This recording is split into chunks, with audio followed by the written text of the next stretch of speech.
François Menardo ce soir dans l'after jusqu'à minuit. Tout à l'heure les drôles de l'âme pour nos chapeaux des milieux de terrain, enfin du 6-8. Mais tout de suite Lyon au programme. Jingle Bribois. Attendez, mais qui c'est le patron ici? C'est moi quand même, non? Je peux en placer une?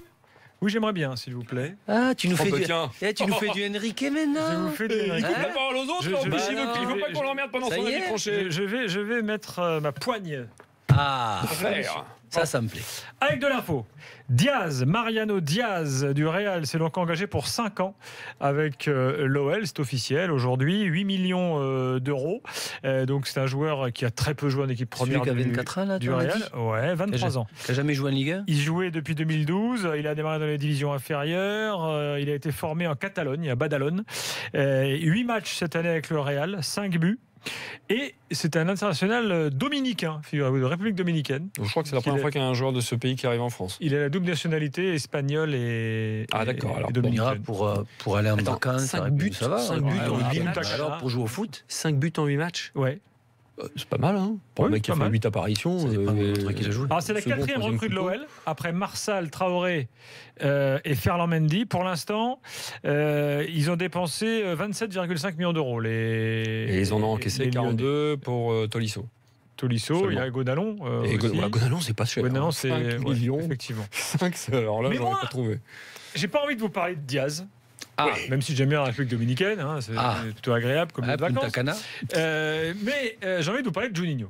Parce qu'aujourd'hui, Aulas nous dit on a bon espoir de faire revenir Juninho. Et les déclarations de Jean-Michel Aulas. J'ai bon espoir. Nous discutons avec lui depuis 1 mois. Nous sommes pas loin d'aboutir. Du moins, je l'espère, dit Jean-Michel Aulas. Il a laissé une partie de son cœur à Lyon. Le public l'adore. Ce serait gagnant-gagnant pour lui et l'OL. Je pense qu'il a très envie. Son épouse également. Mais moi, je dis à Jean-Michel Aulas, boss, comme on l'appelle à Lyon, c'est pas Diaz qui doit être ta priorité, c'est pas Ferland Mendy, c'est Juni. Ce type va changer la face de son club. Moi, je pense qu'on ne mesure pas à quel point l'arrivée de Juninho peut changer les choses. Alors, j'ai déjà fait un avis tranché là-dessus il y a quelques semaines de cela, mais je veux y revenir. L'idée, c'est qu'il vienne en tant que directeur sportif. Alors, ok, certains disent oui, mais c'est problématique parce que Juninho, il peut aussi potentiellement devenir entraîneur. Donc comment Genesio va vivre la tutelle d'un Juninho qui pourrait très bien prendre sa place sur le banc? Moi, je pense que Juninho a les compétences. Je pense que Juninho a envie. Il est en train de se former à tous ces métiers-là.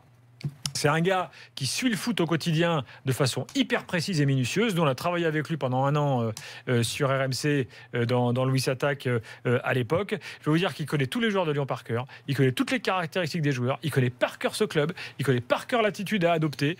C'est un type qui a ses pantoufles là-bas à l'Olympique Lyonnais et qui peut donner une dimension internationale pour de bon à l'Olympique Lyonnais. C'est un type qui a des réseaux en Amérique du Sud. C'est un type qui a joué dans le golf.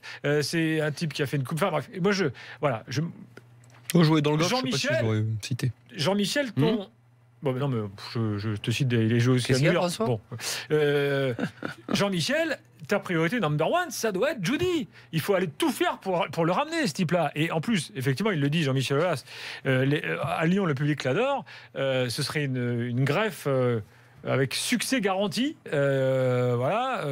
Et effectivement, attention. Gros caractère. Donc ce que tu décrivais sur Enrique, dans le vestiaire. Ce que tu décrivais sur Enrique tout à l'heure, moi je sens un Juninho tout à fait capable, avec lui aussi poigne et fermeté, de gérer un vestiaire, les problèmes qu'il peut y avoir, sans aucun problème à l'Olympique Lyonnais. Donc Juni doit être l'objectif numéro 1 d'Aulas désormais. Pour l'instant, ça va être, s'il vient, Juninho, ok. Pas mal. Un mix de Genesio et Juninho. Mais ce qu'il veut faire à la base, parce que je l'ai vu moi au Qatar de toute façon, je l'ai vu même là à RMC, il veut être coach. Maintenant, je pense, ce qui lui plairait, c'est d'être manager à l'anglaise, mais à Lyon. Est-ce que c'est possible à Lyon? Je suis pas sûr. Mais débuter la saison avec Genesio et Juninho en fonction du Juninho, dans le sens où si ça va pas, je regarde d'en haut et je suis prêt, moi je suis chaud, parce que il se prépare pas pour être directeur sportif, Juninho, il se prépare pour être sur le terrain. Ah bah alors il a un souci. Et il a déjà ses hommes, Cassapa, Chris, qui sont déjà là, prêts pour passer un petit peu le relais et changer Genesio pour qu'il retourne à la formation et à la réserve pour mettre Juninho en équipe première. Donc pour toi, faire venir Juninho en directeur sportif, c'est le préparer au banc en fait? Complètement. Ah ben c'est dire à Genesio, ben ça y est, on est prêt, bon, c'est un gars de Lyon, tu sais ce qui va se passer, si ça va pas, ou même si ça va, et on le prépare progressivement pour qu'il prenne ta place, et voilà ce qui va se passer. Mais voir Juninho rester directeur sportif, non. Il veut être coach. Et qui plus est, il va vouloir être coach, mais comme manager à l'anglaise, je pense. Pas juste coach, et avoir de coup un directeur sportif qui va venir. J'attends quand même, j'aimerais qu'il s'exprime sur la question. Moi, je ne suis pas si convaincu que toi que son objectif numéro 1 soit forcément d'être coach. Eh ben, I told you, my friend, on the pitch. Bon. Ce qui veut dire en français, je te dis, mon ami, que ça va se voir se vérifier sur le terrain. Il veut pas être il veut pas être dans l'administratif, dans le directeur sportif. Le directeur sportif, il va pas. C'est l'administratif. Oui, là, mais bon, il va. Enrique est fait pour. Tu parlais d'Enrique. Il va être proche du terrain. Il va fixer un cap, une vision. Tu veux que je te donne un exemple encore mieux? Notre ami Leonardo, ce qui le chatouillait, c'était quoi? C'est d'être le manager à l'anglaise. Au moment où Ancelotti part. Pendant qu'il était au Paris Saint-Germain. Au moment où Ancelotti part, ça y est. Jamais il est venu empiéter. Ancelotti. Empiéter sur le. Non. Non, mais quand il s'est passé le problème d'Ancelotti, s'il n'y a pas le coup d'épaule, c'est lui qui est sur le banc. Moi, je te le dis, c'est Leonardo. Ouais. C'est pas un autre entraîneur. Parce qu'il avait envie de ça. Et toi, tu le décris comme quelqu'un qui a toutes les qualités, dont le CV permet de dire, voilà, il est prêt pour. Il connaît le club, effectivement, comme tu l'as rappelé, par cœur. C'est un personnage qui a été parfois aussi clivant. Gérard Houllier, quand il l'avait comme joueur, pouvait en témoigner. C'était pas l'ami de tout le monde. Gérard Houllier, aujourd'hui, que la situation non, mais je te parle de l'entraîneur. Mais je te parle de l'entraîneur. Quand il a eu entraîné Lyon, il le disait, que c'était pas le joueur qui avait le plus d'amis dans le vestiaire, mais c'était le joueur le plus important dans l'effectif lyonnais, de par son efficacité et son leadership. Que ce soit un bon directeur sportif, pourquoi pas? Il faut voir maintenant la bascule entre la théorie et la pratique. Toutefois, quand tu mets quelqu'un d'aussi important dans un organigramme, que tu laisses ton entraîneur, et cet entraîneur, moi, ma crainte, c'est que Juninho, Genesio, il y en ait un qui bouffe l'autre. Et je mets un paquet d'oseille sur Juninho, qui à un moment donné va bouffer Genesio. Parce que Genesio, je pense qu'il a des... François. C'est plus facile aussi d'un directeur sportif de l'extérieur de bouffer l'autre. Tu prends moins de risques. Je pense que Genesio est un coach aussi qui est sympa, entre guillemets, qui est un peu trop dans l'esprit famille aussi, qui parfois caractérise l'Olympique Lyonnais dans la relation avec les joueurs. Et Juninho, lui, il saura mettre la distance suffisante. Et c'est cette distance-là qui l'aidera sans doute à un moment donné à s'imposer. Et pourquoi pas, comme le dit Ali, à rejoindre le banc, parce qu'il fera de cadeau à personne, au sein du club et à l'extérieur. Et il l'a fait, moi je le dis. Alors c'est quand même une bonne idée. Je trouve que c'est une idée qui est pas mal à étudier. Non, mais à ce compte-là, je serais plus d'accord pour Gilbert. Pourquoi tu viens pas directement sur le banc? Et c'est là de prendre la décision. Ah là, pour l'instant, s'il vient, c'est comme directeur sportif. Jean-Claude est là, supporter de l'OL, fidèle de l'after. Jean-Claude, bonsoir. Ouais, bonsoir messieurs. Bonsoir Jean-Claude. Est-ce que tu es d'accord avec moi sur Juninho, Jean-Claude? Oui. Et ce qu'a dit Ali est intéressant. Moi, j'allais souvent aux entraînements avant, quand il y avait Johnny. Bon, déjà, il respire la classe. Vous l'avez eu à RMC quelque temps. Il a la classe, il a quelque chose, ce gars, au niveau du charisme. Alors, bien sûr, déjà sur le terrain, oui, c'était peut-être pas le plus aimé. Pourquoi? Parce que quand ça allait pas dans l'équipe, tout de suite, il avait le regard noir. Il mettait les joueurs. C'est lui qui plaçait les joueurs par moment. C'était impressionnant, quoi. Donc je pense que ça sera la même chose en tant que directeur sportif. Qu'effectivement, il sera pas trop proche des gens. Ça sera pas le côté un peu paternaliste qu'il y a avec Genesio. Et donc, je suis assez d'accord que Genesio va falloir que les résultats ils viennent tout de suite si Juninho arrive. Après, c'est aussi une façon de challenger Genesio, de dire, écoute, voilà, tu as désormais une tutelle qui est là. Mais c'est pas le rôle d'un directeur sportif de challenger le coach. C'est de l'aider, de l'assister, de l'accompagner. Si le coach il commence à sentir qu'il est challengé par le directeur sportif, non, mais ça va pas dans le management. Quand je te dis challenger, c'est pas de te dire à la première occasion tu sautes et il prendra ta place. C'est de dire voilà, on amène une compétence supplémentaire, un type qui va être au soutien avec toi, mais il faut être aussi à la hauteur. Je suis pas d'accord. On peut dire qu'il va y avoir de la concurrence sur le terrain et sur le banc. Ça va être chaud. Concurrence de partout là du coup. Sur le hashtag RMC Live, on me dit Juninho, ça sent le putsch. Puccinho. Mais c'est pas le putsch, c'est sa place de toute façon. C'est sa place, on l'attend depuis toujours. Voilà. Moi, je souhaite que Genesio réussisse, fasse une bonne saison et que Juninho soit au-dessus, que ça se passe bien. À ce moment-là, il peut glisser vers un rôle au moins au début, Lacombe s'en va de conseiller. Voilà, s'il réussit, tant mieux, Genesio. Mais on voit tellement de Juninho dans le poste qu'on a envie de le voir sur le banc. Non, mais en plus, je pense qu'Aulas, c'est.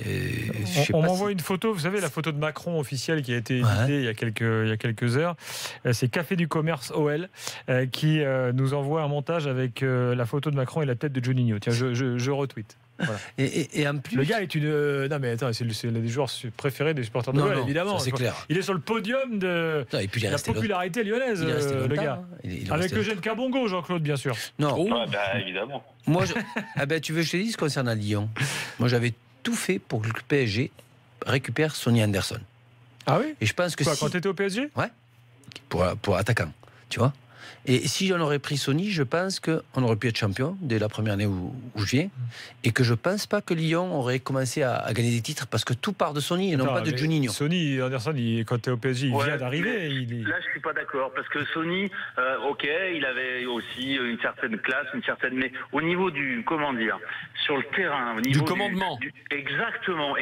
Juninho, il avait quelque chose que n'avait pas Anderson. Anderson, il aimait bien déconner. C'était le côté un peu déconneur du Brésilien. Juni, pas du tout. Juni, c'est un mec.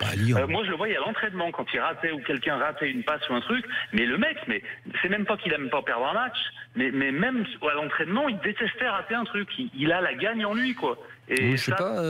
J'ai joué avec Sonny, je connais le caractère, et encore plus quand il est arrivé à Lyon. Et j'ai joué contre Sonny à Lyon. C'était déjà pas le même joueur qu'à Monaco. Il a beaucoup plus d'expérience, et c'est lui qui tenait Lyon à lui tout seul. Pas que offensivement, c'était le capitaine, c'était le patron, le leader, il courait de partout, il faisait la différence dans une équipe de Lyon qui n'était pas impressionnant. Et tout part de lui au niveau des titres, pas de Juninho. Juninho, il vient après. Mais toi, quand tu veux le faire venir à Paris, il n'est pas encore à Lyon, il est à Monaco. Du tout, il a joué avec moi à Monaco. Il est parti à Barcelone. En quelle année alors? C'est quand j'arrive au PSG en 99. Donc c'est avant qu'il arrive à Lyon.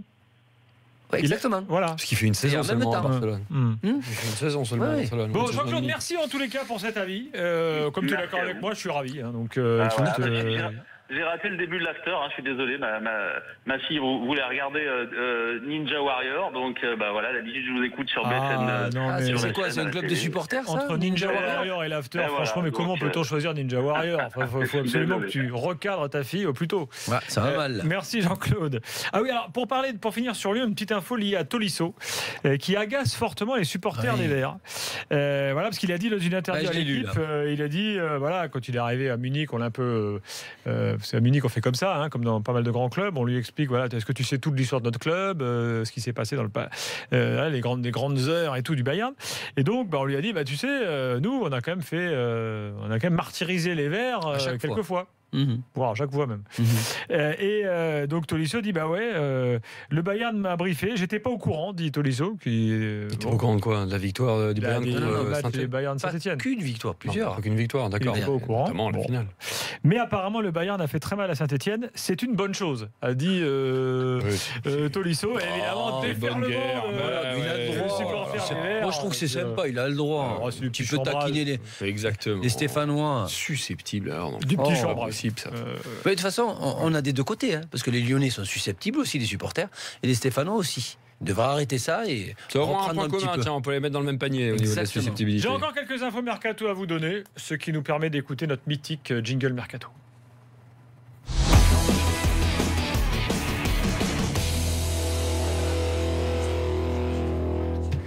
Bordeaux va garder le latéral Youssouf Sabaly, qui a été prêté la saison dernière par le PSG.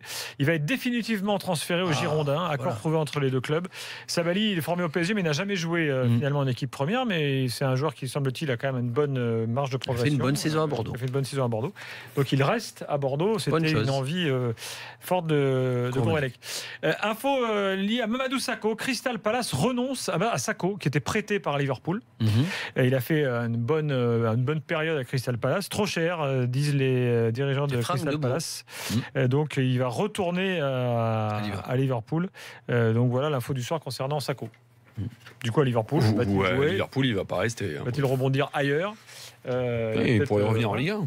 Puisqu'on parle de Giroud à l'Olympique Lyonnais, je crois plus à Sakho revenir en Ligue 1. Bon. Tu vois Sakho revenir peut-être plus Lyon? Sakho revenir en Ligue 1 que Giroud arriver à tu le verrais où?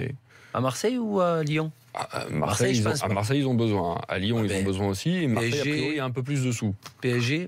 Après, tu peux aussi consentir certains efforts. Balotelli l'a fait avec l'OGC Nice. Tu peux imaginer que je parle pas au niveau de salaire. PSG, Marseille, pour Sako, qui était vraiment pro PSG. À la rigueur, Lyon. On l'aura déjà vu, ça, un joueur du Paris Saint-Germain qui est passé par là, une case étranger, qui passe ensuite à Marseille. Ça existe, on le reverra encore. En tout cas, déjà, on est content qu'il est retourné sur le terrain. Et par contre, je comprends toujours pas qu'il a pu être mis de côté, qu'il ait raté à la fois l'Euro, sa fin de saison et tout. L'Euro, il a eu un souci malheureusement qui s'est avéré. Mais c'est pour ça. C'est incompréhensible. Et puis les relations avec club qui sont détériorées parce que mais surtout ce problème-là, tu déconnes pendant le stage de préparation. Parce qu'il aurait pu continuer avec l'équipe de France, jouer l'Euro, être dans le groupe de l'Euro. Et ça lui a coûté quand même beaucoup cher. Je rappelle qu'il a été suspendu pour avoir utilisé un produit dopant. Et en fait, comme dirait Richard Virenque, à l'issue de son plein gré, puisque finalement, le produit incriminé n'aurait pas dû provoquer une suspension, puisqu'il y avait une différence entre les listes de produits, dans les différents... Il y avait deux protocoles différents. Pourquoi ils n'auraient pas dû être sanctionnés. Pourquoi ils n'attendent pas pour sanctionner? Et ça a eu des conséquences quand même. Sur sa carrière à court terme. Complètement. Il aurait pu d'ailleurs se retourner contre... Moi, à sa place, je me serais retourné complètement. Et entamer une action judiciaire, il ne l'a pas fait. Dans quelques instants, nous sommes de retour avec les drôles de l'âme. D'autres infos mercato à suivre. Je m'en fous pas évidemment, avec quelques infos, notamment chinoises. Il se passe plein de trucs en Chine. Alors en Chine, vous savez, je vous expliquerai en milieu comment en Chine on suspend les joueurs. Ça envoie. T'as vu les taxes pour les transferts? Comment on suspend les joueurs? La Ligue chinoise suspend les joueurs. Il est pande. Il est pande. Tu sais quoi? Qu'est-ce que tu racontes? Tu as vu les taxes? Oh là là là là. 100%. De quoi? Maintenant, sur les transferts, ils sont obligés de payer 100%. C'est-à-dire ce que tu payes en transfert, tu es obligé de le payer en taxes. Du coup, c'est 2 fois plus cher. Pourquoi tu dis qu'il Dans quelques instants, le chapeau des milieux. 6-8, on vous attend 32-16. À tout de suite dans l'after.